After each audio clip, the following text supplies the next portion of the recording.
बिस्मिल्लाहिर्रहमानिर्रहीम। अस्सलामु अलैकुम वरहमतुल्लाह। नाज़रीन गिरामी, हज़रत लुक़मान किसी रईस के ग़ुलाम थे और उसकी बहुत खिदमत किया करते थे। ये रईस आपकी खिदमत गुजारी, दानाई और ईमानदारी से बहुत मुतासिर था। हज़रत लुक़मान को बहुत इज़्ज़त देता और बहुत मोहब्बत करता था। ताजिर का मामूल था कि जब भी दस्तरख़ान पर बैठता तो हज़रत लुक़मान को भी अपने साथ बिठाता और अपने हाथ से खाना पेश करता।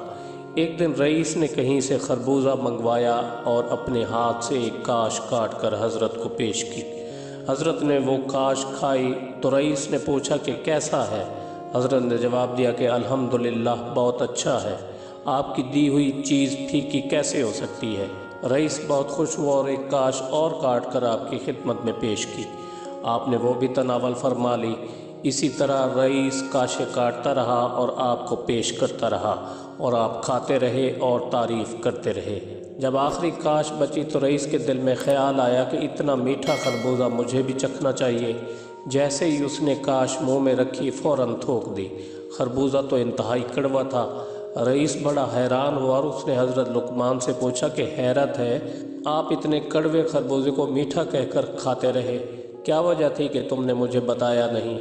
हज़रत लुक़मान ने सर झुका लिया और आहिस्ता आवाज़ में बोले, आका, मैंने आपके हाथों से दुनिया की शानदार नेमतें खाई हैं। ये पहली नेमत थी जो ज़रा सी कड़वी थी।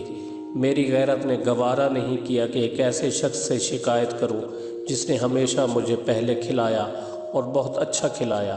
आका, मैं आपके मेहरबान हाथों से जहर तक खा सकता हूँ, तो ये कड़वा खरबूजा क्या चीज़ है। ये सुनकर रईस की आंखों में आंसू आ गए। इस हिकायत से हमें ये सबक मिलता है कि हम ज़रा सी तकलीफ़ पर अल्लाह से शिकवा करना शुरू कर देते हैं कि मेरे साथ ही ऐसा क्यों होता है। कभी ये नहीं सोचा कि उस मालिक करीम की बेशुमार नेमतें इस्तेमाल कर रहे हैं। हवा, पानी, रोशनी, फल, ग़िज़ा और इनके अलावा न जाने कितनी और नेमतें हैं जो हम मुसलसल इस्तेमाल करते हैं। लेकिन जब कभी ज़रा सी तकलीफ़ आ जाए, मुसीबत आ जाए, बीमारी आ जाए, कोई महरूमी आ जाए तो फ़ौरन शिकवा करना शुरू कर देते हैं कि मेरे साथ ही ऐसा क्यों होता है।